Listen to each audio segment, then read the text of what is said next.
கர்த்தருக்கு ஸ்தோத்திரம். முதல் சாட்சி எங்கள் பையனுக்காக. ஃபஸ்ட்டு அவன் ஒரு வெல்டிங் வேலையில் வேலை செய்துட்டு இருந்தான். ரொம்ப கஷ்டப்படுவான். நைட் டியூட்டி பார்ப்பான். உடனே யாராச்சும் வரலன்னு சொன்னாக்கா உடனே இவனுக்கு கால் பண்ணுவாங்க. கண்ணில் அப்படியே அரிக்கிற மாதிரி இருக்கும். அப்படியே தண்ணி கொட்டிட்டு போயிட்டே இருப்பான். அப்போ நான் அன்பரின் பாதத்தில் ஃபஸ்ட்டு அந்த மாதம் தான் வந்தேன். நான் வந்தப்போ நான் ஒரு விண்ணப்பம் எழுதி கொடுத்துருந்தேன். ஏசப்பா, என் பையன் இவ்வளோ கஷ்டப்படுறேன், கல்யாணம் ஆகி 3 குழந்தைங்க இருக்குது அவனுக்கு, இந்த மாதிரி வேலை இருக்கே, அவனுக்கு எதையாச்சும் கொஞ்சம் பாருங்கள் அப்படின்னு. மறு மாதமே அவனுக்கு ஒரு அரசாங்க உத்தியோகத்தில் வேலை கிடைக்க ஆண்டவர் உதவி செய்தார். ரொம்ப ஆச்சரியமாக இருந்தது எனக்கு. கர்த்தருடைய பரிசுத்த நாமத்துக்கு ஸ்தோத்திரம். நாங்கள் கோயம்புத்தூர்லேருந்து வரோம். நெடு நாட்களாக நாங்கள் வீட்டுக்காக ஜெபம் பண்ண நாட்கள் உண்டு. இப்போ எங்களுக்கு கடவுள் ஒரு நல்ல ஒரு வீட்டை கொடுத்தாரு. அண்ணனுக்கு ஃபோன் பண்ணி கேட்கும்போது சாலோம் பேலஸ்ன்னு பேர் வைக்க சொன்னாங்க. அதே மாதிரி பேர் வச்சோம். கடந்த டிசம்பர் 9 ஆண்டவருடைய மகிமைக்காக பிரதிஷ்டை செய்தோம். ஆண்டவருக்கும் நன்றி சொல்கிறேன்.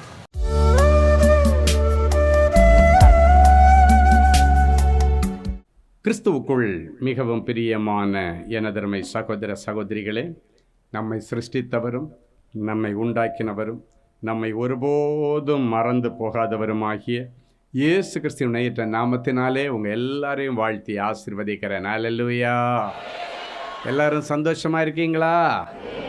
இந்த நாளிலும் ஆண்டவருடைய பாதப்படியில் அமர்ந்து, ஆண்டவரே, என் பிள்ளைகளுக்கு நீர் என்ன வார்த்தை சொல்ல போகிறேன், என்ன வார்த்தை சொல்லி என் பிள்ளைகளை ஆசீர்வதிப்பது தேவனுக்கு திட்டமாக இருக்கிறது. ஆண்டவர் கொடுத்த வசனத்தை எடுத்து வாசிப்போம். சங்கீதம் 118 5வது வசனம் இப்படியாய் சொல்லுகிறது. வாசிப்போமா?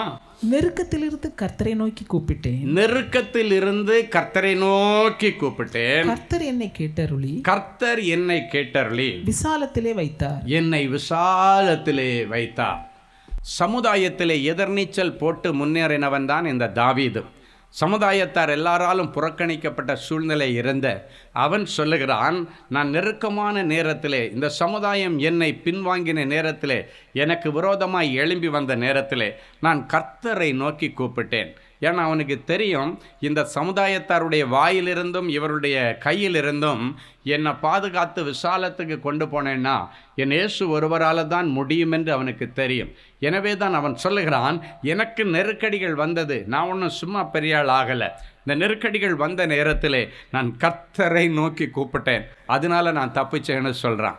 நிறைய பிள்ளைகள் நெருக்கடியின் நேரத்தில் யார் யாரையோ பார்க்க போகிறீங்க, மதுபான கடைகளுக்கு போகிறீங்க, சமுதாயத்தார் ஏதாவது ஒன்று சொல்லிட்டாங்கன்னா அதை மறக்கிறதுக்கு நான் சாராய கடைக்கு போகிறேன், அதை மறக்கிறதுக்காக தான் நான் சினிமாவுக்கு போனேன், அதை மறக்கிறதுக்காக தான் இந்த போதைப் பொருளை எடுத்தேன் என்று ஷாக்கெல்லாம் சொல்லக்கூடாது. எல்லாருக்கும் வர்ற பிரச்சனை உங்களுக்கும் வருகிறது. அதை எப்படி ஹேண்டில் பண்ணேன்னா பைபிள் சொல்லி கொடுக்குது. தாவீது சொல்லுகிறார், எனக்கு நெருக்கம் வந்தது, எல்லாரும் நெருக்குனாங்க, குடும்பமும் நெருக்கிச்சு, என் பிள்ளை மூலமாக எனக்கு நெருக்கம், மாமனார் வழியாக நெருக்கம், பெலிஸ்தியர்கள் என்கிற சமுதாயத்தில் பயங்கரமான கொடுமையான கொடூரமான நிலைமையில் இருக்கிற அந்த கொடுமையாளர்கள் மத்தியிலையும் ஒரு நெருக்கம், இப்படியாக எல்லாம் இருந்த அந்த நேரத்தில் நான் செய்த ஞானமான காரியம் என்று ஒன்றை சொல்லுகிறார். என் கர்த்தரை நோக்கி கூப்பிட்டான். என் அன்பு தேவனுடைய பிள்ளைகளை, அவர்தான் உனக்கு உதவி செய்ய முடியும். மற்றவர்கள் உதவி செய்யணும்னு நினைச்சாலும் சில நேரங்களில் செய்ய முடியாது. சிலருக்கு செய்கிறதுக்குள்ள சூழ்நிலை இருந்தாலும் சிலருக்கு செய்கிறதற்கு மனசு இருக்காது. எனவே நம்ம அந்த ரிஸ்கெல்லாம் எடுக்க வேண்டாம். கஷ்டம்னு ஒன்று வந்தால் தேவ சமூகத்தில் போய் உட்கார்ந்து ஆண்டவரை நோக்கி நீங்கள் கதறி உங்களுடைய இருதயத்தில் இருக்கிற கஷ்டங்களை ஆண்டவரிடத்தில் இறக்கி வையுங்கள். சிலர் சொல்லுவாங்க, அவங்க அனுபவிச்சா தானே அவங்களுக்கு தெரியும், அவங்க அனுபவிக்காத வரைக்கும் அவங்களுக்கு தெரியாது. அன்பு தேவனுடைய பிள்ளைகளை, இன்றைக்கு ஒருவேளை நிறைய கஷ்டங்களை அனுபவித்து நீங்கள் வந்திருக்கலாம். பயங்கர கடன் நெருக்கடியில் நீங்கள் வந்திருக்கலாம். எல்லாராலும் நீங்கள் ஒடுக்கப்பட்டிருக்கலாம். அன்றைக்கு இஸ்ரவேல் ஜனங்கள் எகிப்து தேசத்தில் கிடந்து அழுது முறையிட்டார்கள். பரலோகத்தை நோக்கி அவர்கள் கதறினார்கள். வேதம் சொல்கிறது, அவர்கள் கூக்குரலை நான் கேட்டேன், அவர்கள் படுகிற வேதனையை நான் அறிந்திருக்கிறேன், எகிப்தியர் அவர்களை ஒடுக்குகிற ஒடுக்குதலை நான் கண்டேன் என்று யாத்திராகமம் 3:9 சொல்லுங்க. என் பிள்ளைகளை எகிப்தியர்கள் சமுதாயத்தில் எவ்வளவு ஒடுக்குறாங்கன்றதை நான் பார்த்தேன்னு ஆண்டவர் சொல்லுகிறார். ஆண்டவர் பார்த்து கொண்டு சும்மா இருக்கவில்லை. இந்த சமுதாயம் என் பிள்ளைகளை ஒடுக்குகிறது, என் பிள்ளைகளை மிகவும் வேதனைப்படுத்துகிறது, அவர்களுக்கு ரொம்ப கொடுமைப்படுத்துறாங்க, என் பிள்ளைங்க கொடுமைப்படுகிறாங்க, என் பிள்ளைகளை கொடுமைக்கு தூரமாக பண்ண வேண்டும் என்று என் ஆண்டவர் விரும்பினார். என் பிள்ளைங்க ரொம்ப கொடுமை அனுபவிச்சுட்டாங்க. அவர் சொல்லுகிறார், எகிப்தியர் ஒடுக்குதலை நான் கண்டு அவரால் சும்மா இருக்க முடியல. மோசையை கூப்பிட்டு, மோசே நீ ஒண்ணு பண்ணு, என் பிள்ளைங்க படுகிற சித்திரவதை, அந்த ஒடுக்கத்தை என்னால பார்க்க முடியல, அதனால் அவர்களை விசாலத்தில் வைக்கணும்னு நான் முடிவு பண்ணிட்டு, பாலும் தேனும் ஓடுகிற நலமும் விசாலமுமான தேசத்திலே என் பிள்ளைகளை கொண்டு போய் நிறுத்தி அவர்களை சமாதானமாய் வாழ பண்ணணும். நீ ஒண்ணு பண்ணு, கிளம்பு, புறப்படு, உடனே கிளம்பு, தாமதிக்காம கிளம்பு. எகிப்தின் அரண்மனையில போய் நின்று எனக்காக என் பிள்ளைகளை நீ அலர்ட் பண்ணி கூட்டிட்டு வா, என்னை ஆராதிக்க ஜனங்கள் வேண்டும் என்று ஆண்டவர் சொல்லுகிறார் சொல்லி பார்வோனிடத்தில் போய் நில் என்று சொல்லி தன்னுடைய வல்லமையை கொடுத்து அனுப்பினார். என் பிள்ளைகளை பாலும் தேனும் ஓடுகிற நலமும் விசாலமுமான தேசத்திற்கு, எகிப்திலே ஒடுக்கப்பட்டிருக்கிறார்கள், அதை நான் பார்த்துட்டு என் பிள்ளைங்க படுகிற கஷ்டத்தை என்னால தாங்க முடியல மோசே. உடனே புறப்பட்டு அதுக்கு பிறகு டிலே பண்ணல, உடனே புறப்பட்டு போன. எவ்வளவோ அற்புத அடையாளங்களை செய்து பார்வோனுடைய பிடியிலிருந்து அவர்களை அழைத்து கொண்டு வந்து பாலும் தேனும் ஓடுகிற நலமும் விசாலமுமான தேசத்திலே கொண்டு வந்தார். எவ்வளவோ பாலைவனங்களை கடந்து வர வேண்டியது இருந்தது. எகிப்தின் சேனை பின்னால் அவர்களை துரத்தி கொண்டு வந்தது. அப்பொழுதும் அந்த சேனையை கலங்கடித்து அவர்கள் எல்லாரையும் கடலிலே சங்காரம் பண்ணி மோசையின் மூலமாக அவர்களை பாலும் தேனும் ஓடுகிற நலமும் விசாலமுமான தேசத்திற்கு அழைத்து கொண்டு போனார். வழியிலே மோசே மரித்தால் கூட ஆண்டவர் சொன்ன வார்த்தையை அவர் நிறைவேற்றும்படி யோசுவாவை தெரிந்து கொண்டு அவர்களை கானானுக்குள்ளே பிரவேசிக்க பண்ணினார். அது எப்படிப்பட்ட கானானாம்? பாலும் தேனும் ஓடுகிற நலமும் விசாலமுமான தேசம். ஒடுக்கத்திற்கு ஒரு விசாலம் வேண்டும் என்று ஆண்டவர் ஆசைப்பட்டார். ஆண்டவர் அனுப்பினார். அன்னைக்கு மோசே என்கிற தீர்க்கதரிசியை இந்த பணியை செய்வதற்காக அனுப்பின ஆண்டவர் இன்றைக்கு அடிமையே உங்களிடத்தில் அனுப்பியிருக்கிறார். என் பிள்ளைகள் ரொம்ப கொடுமை அனுபவிக்கிறாங்க, ரொம்ப கஷ்டப்படுறாங்க, கடனில் கஷ்டப்படுறாங்க. சமுதாயம் இவர்களை ஒதுக்கி வைத்திருக்கிறது. சமுதாயம் இவர்களை வேடிக்கை பார்க்கிறது, அற்பமாய் நினைக்கிறது. என் பிள்ளைகளுடைய சூழ்நிலையை கண்டு அங்கும் இங்கும் போய் பிள்ளைகளை புறங்கூறி திரிந்து என் பிள்ளைகளுடைய பேரை கெடுக்கிறாங்க. என் பிள்ளைகள் ஒரு அடி எடுத்து வச்சா அவனுடைய வளர்ச்சியை தடுத்தும்படி இழுத்து போடுறாங்க. மந்திரவாதம் பண்ணி அவருடைய செயல்பாடுகளை எல்லாம் நிறுத்தி போடுகிறார்கள். எனவே மகனே, நீ இன்றைக்கு போய் ஒவ்வொருவரையும் சமுதாயத்தின் நெருக்கடியிலிருந்து ஒடுக்கத்திலிருந்தும் அவர்களை விடுதலையாக்கி இன்றைக்கு பாலும் தேனும் ஓடுகிற நலமும் வசாலமுமான ஒரு வாழ்க்கைக்கு என் பிள்ளைகளுக்கு வழி திறந்துவிட்டு வா என்று ஆண்டவரால் சொல்லி அனுப்பப்பட்டு உங்கள் மேல் அந்த ஆசீர்வாதத்தை கூறுகிறேன். ஆண்டவர் கொடுத்த அந்த ஆசீர்வாத வார்த்தைகளை உங்கள் சிரசிலே வைத்து இன்றைக்கு நான் உங்களை ஆசீர்வதிக்கிறேன். என் அன்பு தேவனுடைய பிள்ளைகளை, இனி நீங்கள் கடன் வாங்க மாட்டீர்கள், அநேக ஜாதிகளுக்கு கொடுப்பீர்கள். அந்த கானான் தேசத்தில் கொண்டு போய் அந்த தேசத்தின் பலனை புசிக்க கர்த்தர் உதவி செய்தார். கஷ்டப்பட்ட காலத்தில் பரலோகத்திலிருந்து மன்னா வந்தது. நீங்களும் கஷ்டப்பட்ட காலத்தில் பரலோகத்திலிருந்து ஆண்டவர் ஏதோ ஒரு வழியை சாப்பாடு வரைக்கும் கொடுத்து அட்லீஸ்ட் உயிர் பிழைக்க வச்சிருக்கலாம். எதுக்காக இன்னும் உங்களை உயிரோட வச்சிருக்கிறாரு தெரியுமா? நீங்கள் சாகாமல் பிழைத்திருந்து கர்த்தர் செய்கிற காரியங்களை விவரித்து சொல்லுவதற்காக. ஹல்லேலூயா! இன்றைக்கு உங்களுக்கு விடுதலையின் நாள், விடுதலையின் கானானை சுதந்திரிக்கிற நாள், எகிப்தின் அடிமைத்தனத்திற்கு முடிவு வருகிற நாள், கடனின் அடிமைத்தனத்திற்கு முடிவு வருகிற நாள், ஒடுக்குதலுக்கு முடிவு கட்டுகிற நாள். என் அன்பு தேவனுடைய பிள்ளைகளே, இன்னைக்கு நீங்கள் வெளியே போகும்போது என் இயேசுவே உங்களை அழைத்து கொண்டு போவார். மகளே வா, இதோ உனக்காக நான் விசாலமான ஒரு வேலையை வைத்திருக்கிறேன், விசாலமான ஒரு வியாபாரத்தை வைத்திருக்கிறேன், விசாலமான ஒரு ஊழியத்தை உனக்காக வைத்திருக்கிறேன். உடைய படிப்பு விசாலமாகும் என்று சொல்லுகிறார். எந்த சமுதாயத்தில் தலை குனிவை சந்தித்தாயோ அதே சமுதாயத்தில் உன் பெயரை கர்த்தர் பெருமைப்படுத்துவார். ஹல்லேலூயா! அவர் உம்மையும், நெஞ்சில் கை வச்சு சொல்லுங்க, என்னையும், எல்லாம் நெஞ்சில் கை வச்சு சொல்லுங்க, என்னையும் நெருக்கத்திலிருந்து விலக்கி ஒடுக்கமில்லாத விசாலத்திலே வைப்பார். ஹல்லேலூயா! ஒடுக்கமில்லாத விசாலத்திலே வைப்பார். முதலாவது சமுதாயத்தின் மத்தியிலே உங்களுக்கு ஒரு விசாலம். ரெண்டாவது உங்களுடைய குடும்பத்தார் மத்தியிலே குடும்ப வாழ்க்கையில் ஒரு விசாலம். வாசிக்கலாம். ஏசாயா தீர்க்கதரிசியின் புஸ்தகம் 54ஆம் அதிகாரம் 2, 3 ஆகிய வசனங்கள் இப்படியாய் சொல்லுகிறது. உன் கூடாரத்தின் இடத்தை விசாலமாக்கு. உன் வாசஸ்தலங்களின் திரைகள் விரிவாகட்டும். உன் வாசஸ்தலங்களின் திரைகள் விரிவாகட்டும். தடை செய்யாதே. தடை செய்யாதே. உன் கயிறுகளை நீளமாக்கி. உன் கயிறுகளை நீளமாக்கி. உன் முளைகளை உறுதிப்படுத்து. உன் முளைகளை உறுதிப்படுத்து. நீ வலதுபுறத்திலும் இடதுபுறத்திலும் இடம் கொண்டு பெருகுவாய். உன் சந்ததியார் ஜாதிகளை சுதந்தரித்துக் கொண்டு பாழாய் கிடந்த பட்டணங்களை குடியேற்றுவார்கள். இன்னைக்கு வாழ்க்கையே பாழனம நிலைமையில் வந்திருக்கோம். இனி அநேக பாழடைஞ்ச குடும்பங்களை நீங்க வாழ வைக்கிற அளவுக்கு கர்த்தர் உதவி செய்வார். குடும்ப வாழ்வில் ஒரு விசாலம். இந்த வசனம் சொல்லுகிறது, உன் கூடாரத்தின் இடத்தை விசாலமாக்கு, உன் வாசல்களின் திரைகள் விசாலமாகட்டும், அதை தடை செய்யாதே என்று சொல்லுகிறார். சில பிள்ளைகளுடைய விசாலத்தை அவர்களே தடை செய்கிறார்கள் அவிசுவாசத்தின் மூலமாக. ஏன் இந்த வசனம் சொல்லப்பட்டிருக்கு? யாருக்காவது அவங்க விசாலத்தை அவங்க தடை பண்ணணும்னு ஆசை வருமா?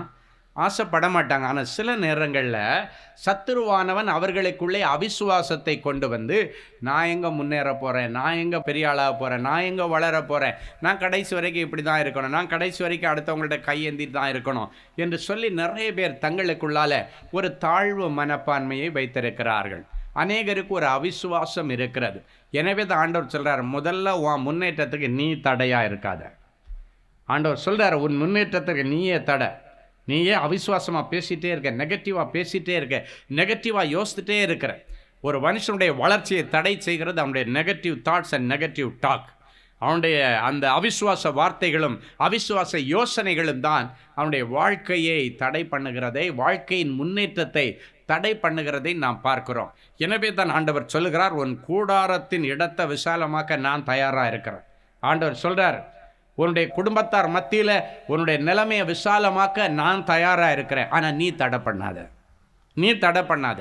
உன்னுடைய அவிசுவாசம் என்கிற அந்த பேயை இன்றைக்கு வேரோடு பிடுங்கி வாங்கிட்டு எடுத்து வெளியே போட்டுரு. அந்த அவிசுவாசம் உன்னுடைய முன்னேற்றத்தை தடை செய்கிற, உன்னுடைய விசாலத்தை அதை முடக்கி போடுகிறத, முடக்கி கிடக்கிற அந்த விசாலத்தை ஆண்டவர் மறுபடியும் திறந்து விடும்படிக்கு விசுவாசத்திலே நீங்கள் பிரயாணப்படுங்கள்.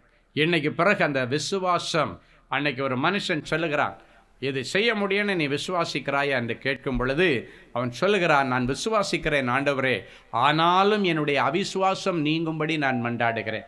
அவனுக்கு என்னன்னா, விசுவாசிக்கிறேன் ஆனாலும் எனக்கே தெரியாமல் உள்ள ஒரு அவிசுவாசம் இருக்கான்னு தெரியல ஆண்டவரே.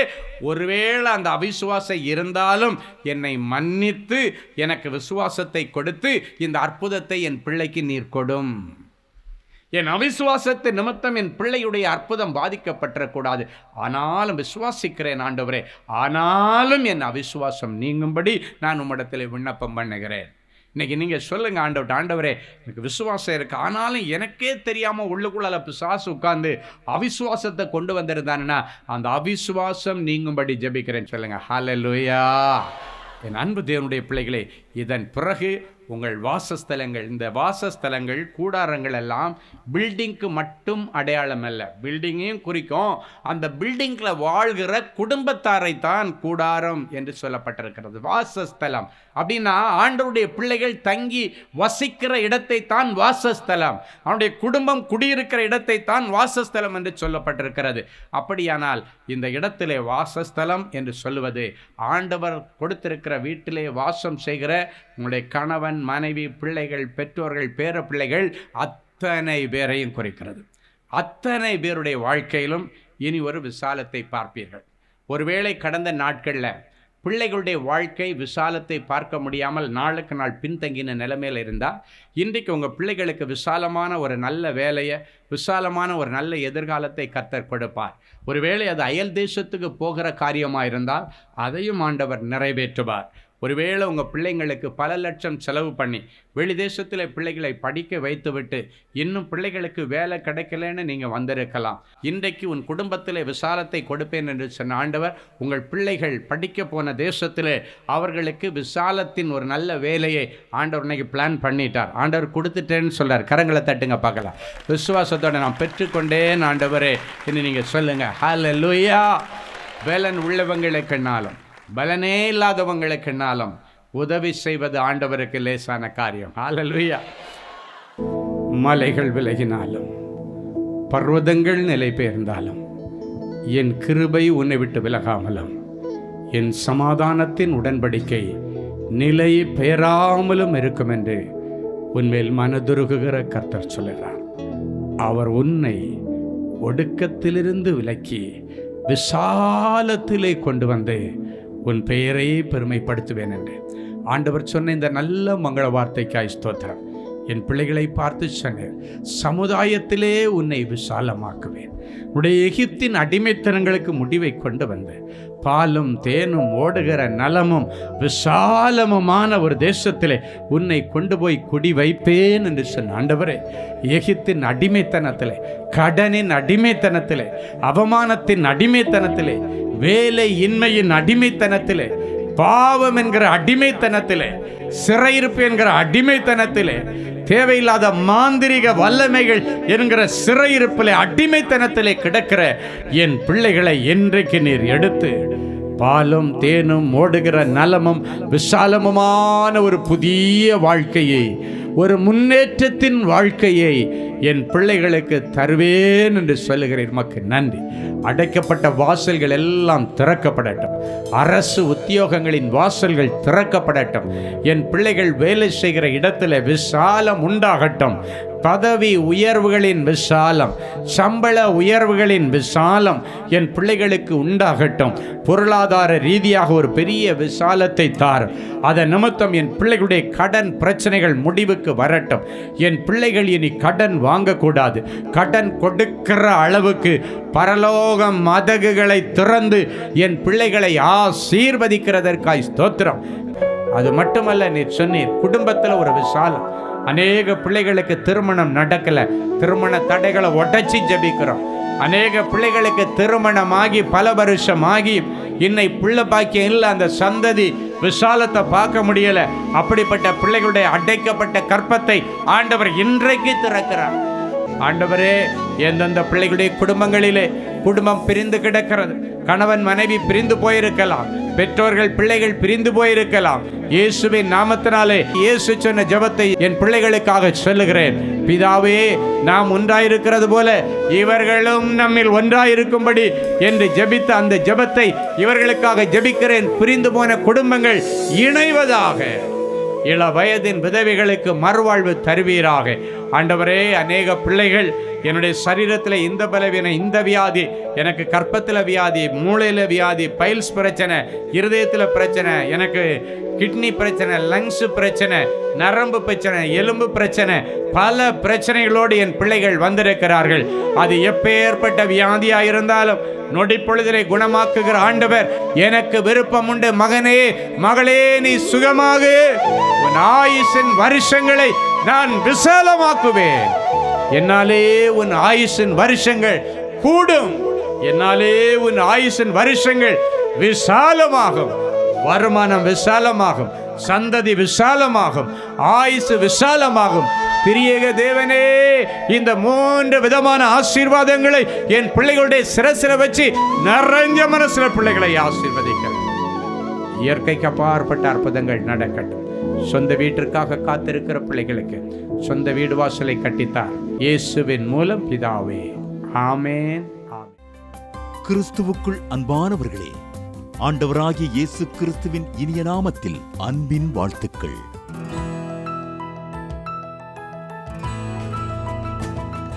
எங்களுடைய மார்வெல் திருமண தகவல் மையத்தை ஆன்லைன் சேவை மூலம் உங்களுக்கு அறிமுகப்படுத்துவதில் நாங்கள் மிகுந்த மகிழ்ச்சி அடைகிறோம். எங்களது மார்வெல் திருமண மையம் கிறிஸ்தவ குடும்பத்தில் திருமணத்திற்கு ஆயத்தமாயிருப்பவர்கள் தங்களுக்கு ஏற்ற வாழ்க்கை துணையை தேர்ந்தெடுக்க சிறந்த திருமண சேவை மையமாக இருக்கிறது.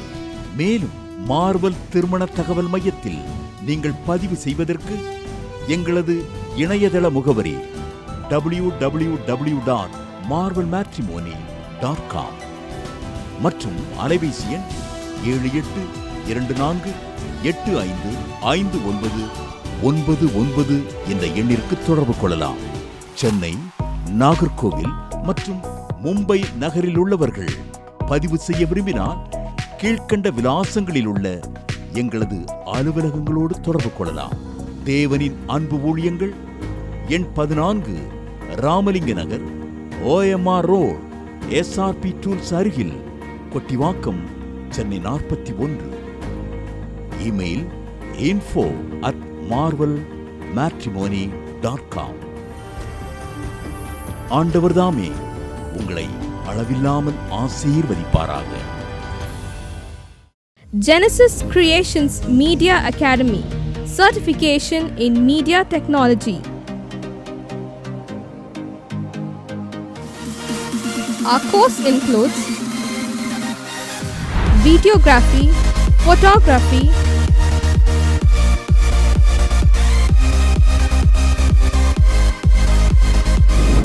live video mixing,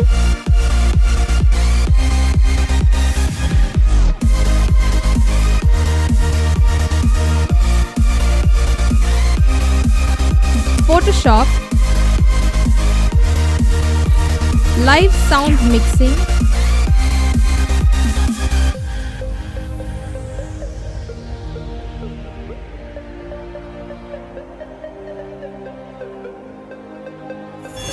drone cinematography,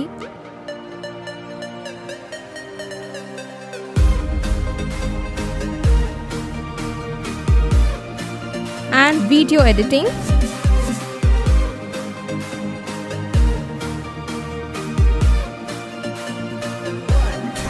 Praise the Lord.